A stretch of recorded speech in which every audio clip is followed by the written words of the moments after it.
Good morning, viewers. You're watching Republic TV. My name is Priyanka Das and welcome to today's segment of Quick Morning, where we delve into the latest news and updates from around the country and across the world to set the tone for your day. From tracking PM Modi's visit to Guyana to Manipur government setting up committee to probe the jury bomb incident. Stay tuned as Republic TV brings you the ground realities of these developments. But that's not all. We'll also be bringing you the latest updates from the realms of business, sports and entertainment in our jam-packed lineup for this morning. So let's kickstart today's Mega News Day here on Republic, as always with the nation first this quick morning.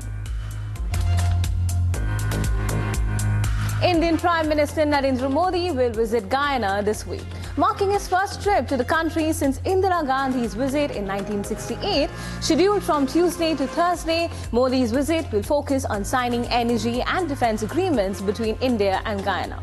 He is set to hold talks with Guyanese President Mohamed and address the country's parliament. Additionally, Modi will co-chair a CARICOM-India summit on Thursday to strengthen cooperation in areas such as energy, agriculture, health and technology. Guyana's Foreign Secretary called the visit a significant step in bolstering ties between India and the rapidly developing oil-rich nation. The visit will also emphasize the cultural bonds between the two countries, with Modi engaging with the Indian diaspora and paying homage to the Mahatma Gandhi statue in Georgetown. He'll also visit the Indian Arrival Monument, which commemorates the first ship carrying Indian indentured laborers to the Caribbean. Delhi's air quality worsened on Monday, with areas such as Dwarka, Mundka and Najafgarh recording an AQI of 500. The city's overall AQI reached 484 in the morning, worsening to 491 by 2 p.m. Marking the highest levels of pollution this season.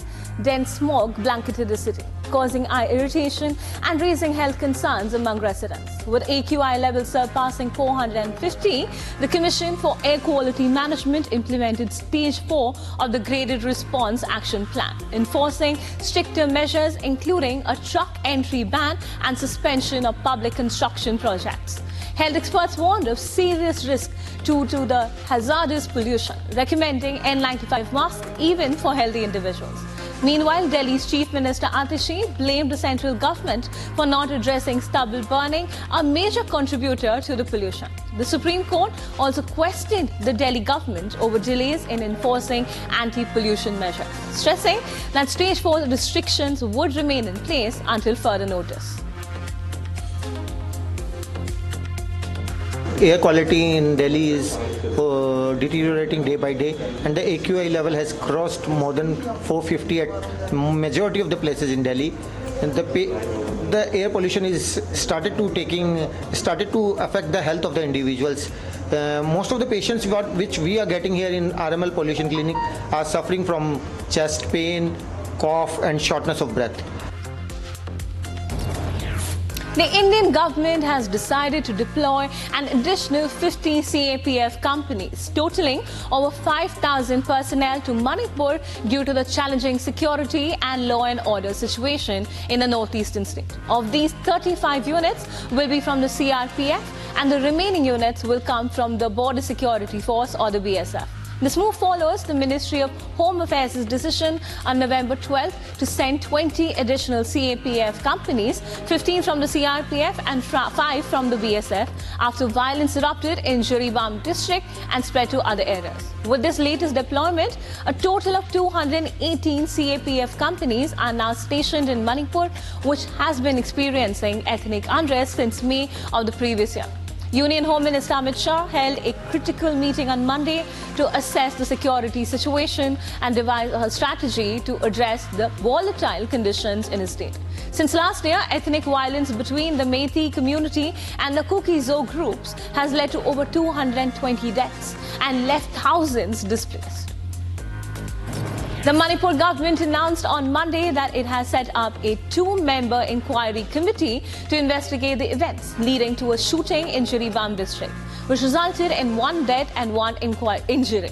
The incident occurred during a clash on Sunday night between security forces and a mob that was vandalizing property in the Babupura area. While police have not confirmed who was responsible for the gunfire, eyewitnesses claim it came from the direction of the security forces.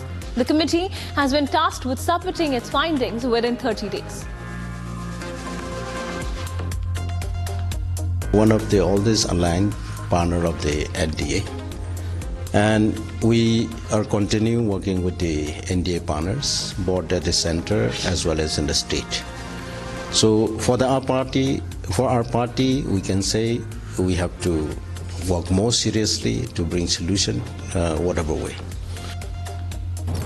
Anil Deshmukh, leader of the NCP Sharad Pawar faction and former Maharashtra Home Minister, was injured when stones were thrown at his car in Katol while he was returning from a meeting. The exact extent of his injuries remains unclear. Authorities are examining CCTV footage to identify the assailants. The NCP has condemned the attack and called for immediate action. कुछ अज्ञात लोगों ने उन पर हमला किया। इस बात को हम जिम्मेदारी से कहना चाहते कि पिछले 5-6 दिन से हमारे कंस्टिट्यूएंसी में एक तरह की चर्चा चल रही थी कि यहाँ पर आदरणीय देवेंद्र जी फडणवीस और चरण सिंह ठाकुर या भारतीय जनता पार्टी के तमाम नेताओं ने पूरी ताकत लगाने के बावजूद भी भारतीय जनता पार्टी पूरी तरह से हारने के कगार पर खड़ी है। भारतीय जनता पार्टी के गुंडों ने भारतीय जनता पार्टी के वरिष्ठ नेताओं के इशारों पर माननीय अनिल देशमुख साहब पर हमला करने का काम किया है। We are tracking the top business stories for the day. We bring you the latest updates on India's economic landscape. From possibilities regarding RBI governor's tenure being extended to SBI raising rupees 10,000 crores via the infra bonds. Stay tuned as we delve into key highlights shaping the business world today. According to a report, the government may extend the tenure of Reserve Bank of India Governor Shaktikanta Das. Sources say that the government is poised to give a third time to Das. The move would make Shaktikanta Das the longest-serving RBI governor since the 1960s. The report further cited that the decision to extend Shaktikanta Das's tenure for a third consecutive term may be announced after the ongoing election season in Maharashtra. The decision, it is believed, may be taken by the Prime Minister's office, adding that a response to the email is awaited from the PMO, Finance Ministry as well as RBI. If approved, the extension of the tenure could be for 1 year. The State Bank of India, the country's largest lender, on Monday raised rupees 10,000 crore via bonds. In an exchange filing, the bank said that the infrastructure bonds were raised at a coupon rate of 7.23%. The non-convertible, taxable, redeemable and secured, fully paid-up long-term bonds have been issued by the State Bank of India at a face value of rupees 1 lakh each. SBI said that the proceeds of the funds raised via these infrastructure bonds will be utilized in enhancing long-term resources for funding infrastructure and affordable housing segment of the company. Shares of Hanasa Consumer Limited, which owns FMCG brands such as Mama Earth and the Derma Co, tumbled 20% on Monday after the firm reported a consolidated loss of rupees 18.57 crore for the second quarter ended September 30th, 2024 on account of an inventory correction. The stock slumped 20% to rupees 295.80, the lowest circuit limit on the BSE. At the NSE, it tanked 19.99% to hit the lowest trading permissible limit for the day at rupees 297.25. It had reported a profit after tax of rupees 29.43 crore in the year-ago period, the company said in a regulatory filing on Thursday. Ahead of the NTPC Green Energy IPO, the National Thermal Power Corporation Green Energy has formed a joint venture with Oil and Natural Gas Corporation.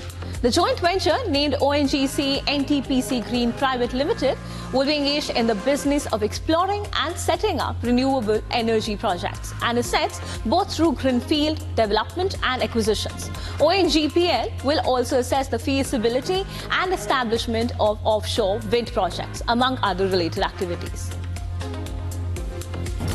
In the post-earning investor presentation, C.S. Sethi, the chairman of the State Bank of India, shared his take on the Supreme Court ruling that ordered the complete liquidation of Jet Airways, in which the state-owned bank has nearly 4,000 crore rupees at stake. A development that puts the bank's nearly rupees 4,000 crore stake in focus. Responding to the query, SETI stated that it was too early to comment as the management is still reviewing the ruling.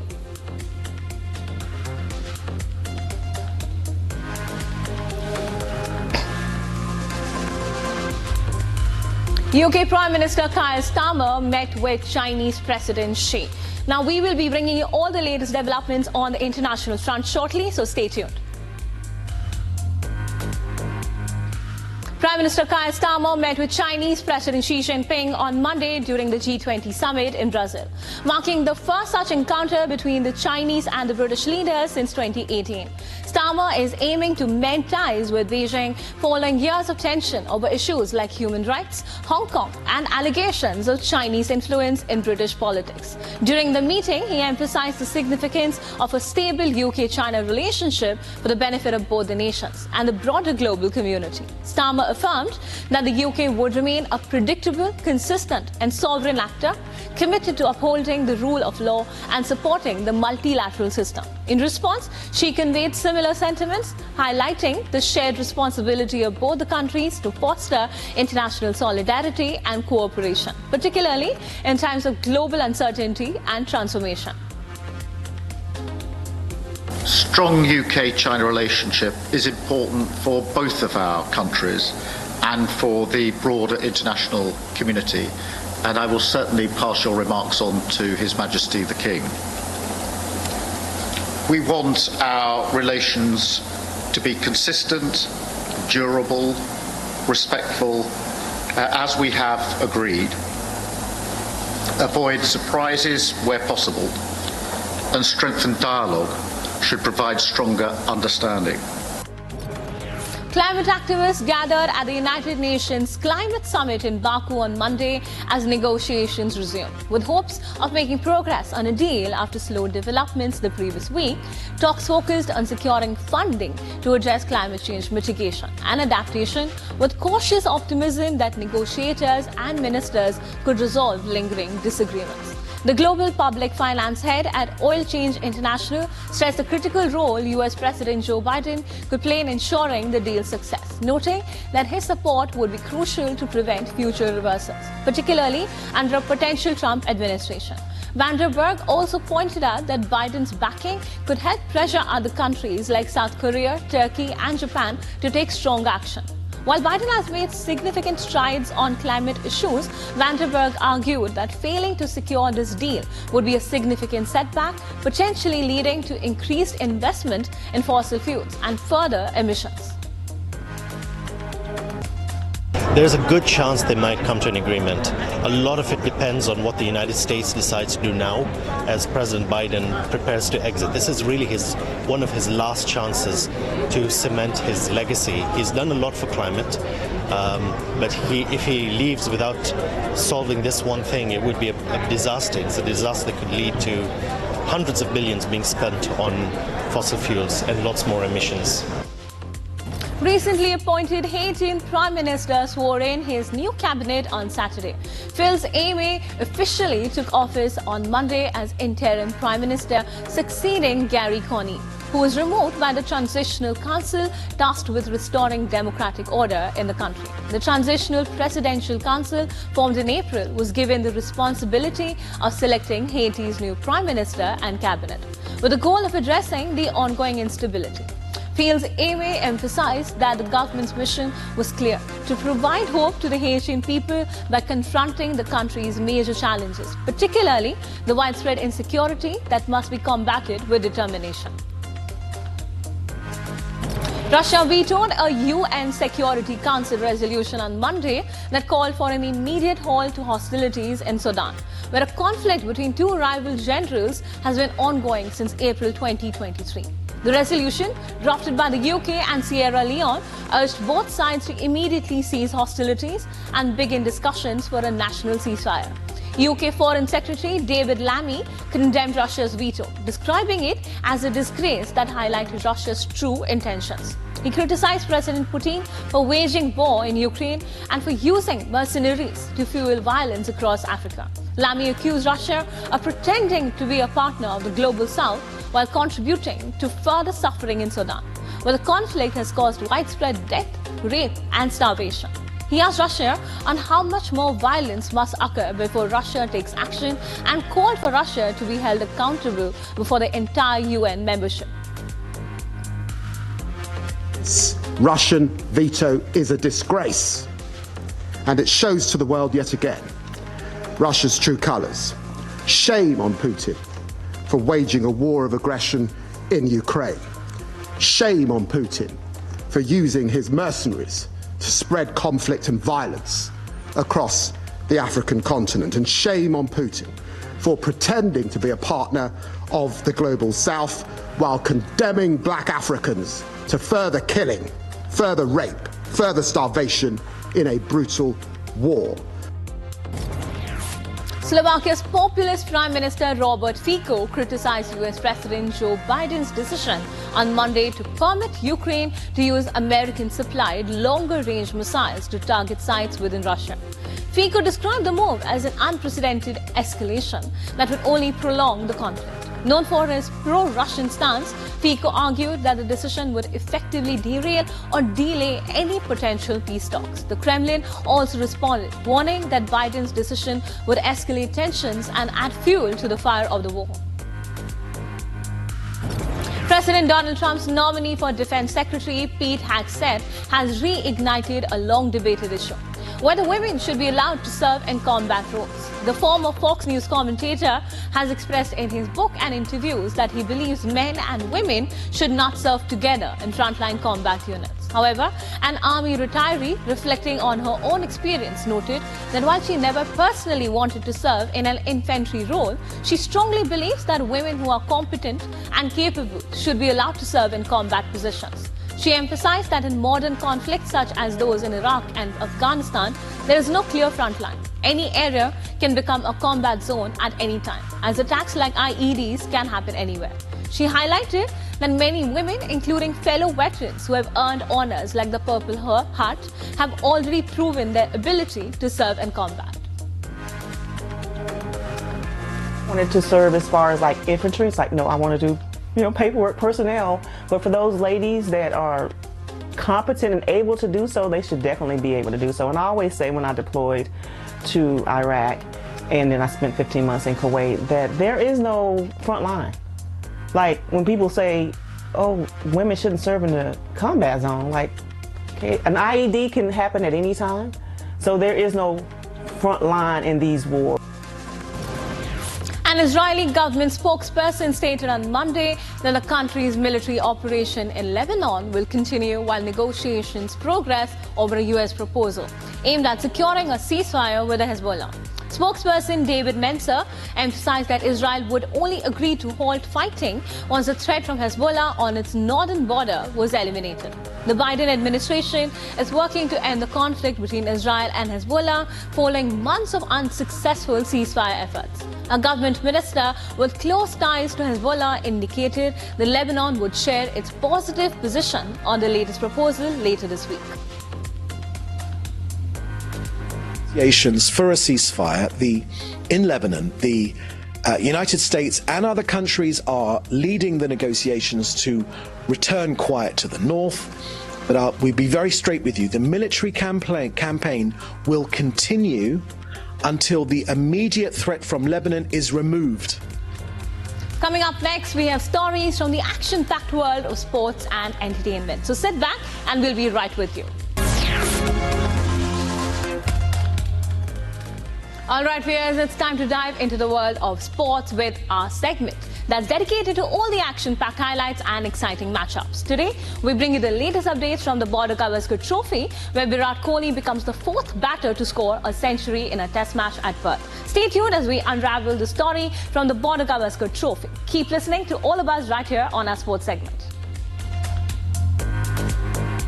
New Zealand cricketer Doug Bracewell has been handed a 1-month backdated ban from cricket after testing positive for cocaine use. Bracewell, who played in the IPL in 2012, tested positive for the banned substance earlier this year after a domestic T20 game.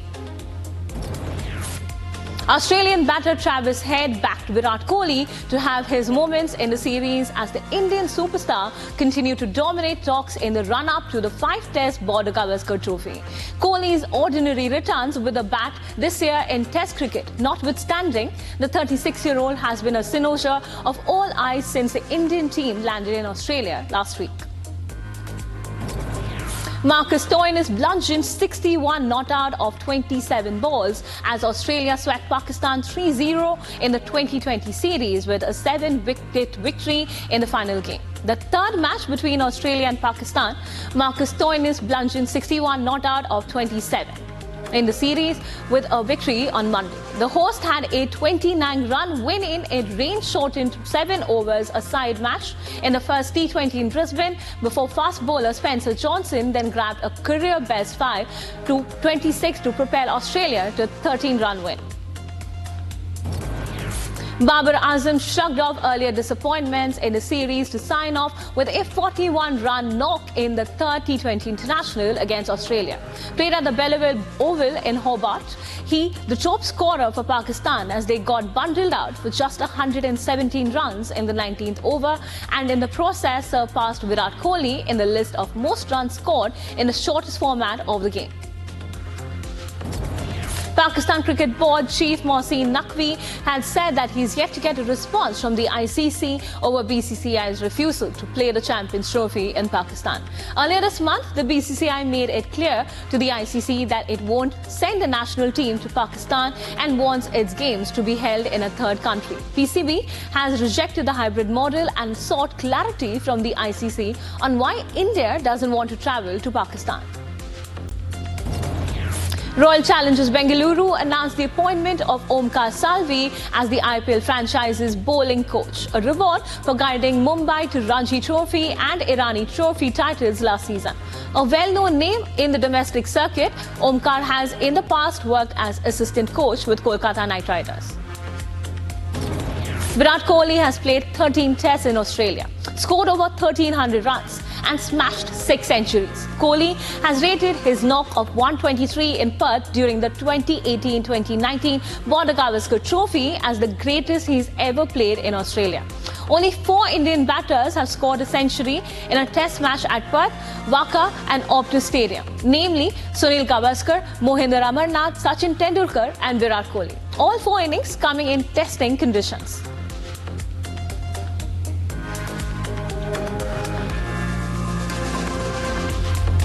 Tracking the buzz, it's time to delve into the world of entertainment. Today, we bring you the highlights from the box office, where actor and politician Kangana Ranaut has finally announced the release date of her much-awaited film, Emergency. This and more as we unravel all the latest updates from the entertainment industry this morning. K-pop star Jin of BTS hosted a 2-day fan showcase in Seoul over the weekend.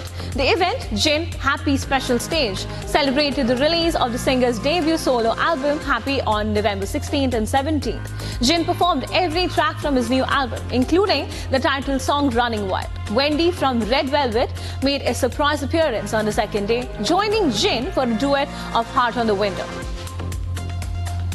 Jennifer Hudson, Elle Fanning, Adrian Brody, Amy Poehler and other top Hollywood stars gathered in Los Angeles Sunday night for the annual Governors Awards. The event, put on by the U.S. Film Academy's Board of Governors, honored the late Quincy Jones, James Bond producers Barbara Broccoli and Michael G. Wilson, filmmaker Richard Curtis and casting director Juliet Taylor.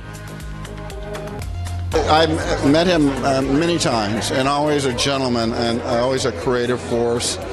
People were very comfortable putting their careers in his hands and his guidance. There was something very steady about him, somebody who loved to have fun, who loved to see others succeed. He was special. He was a gentleman. The United States Postal Service might have found a way to unite a nation bitterly divided after this month's election. It's releasing a Betty White stamp. The beloved actor, known for her roles in The Golden Girls, The Mary Tyler Moore Show, Boston Legal and others, will be on a 2025 Forever stamp. White died in late December 2021, less than 3 weeks before her 100th birthday. The Postal Service called White an icon of American television and said she shared her wit and warmth with viewers for several decades. The stamp will depict a smiling White based on a 2010 photograph by celebrity photographer Kwaku Alston. Actor turned politician Kangana Ranaut has finally announced the release date of her much-awaited film Emergency. The announcement comes nearly a month after the film received its censor certificate from the Central Board of Film Certification. Emergency, which features Kangana in the role of former Prime Minister Indira Gandhi, will hit theatres on January 17th next year.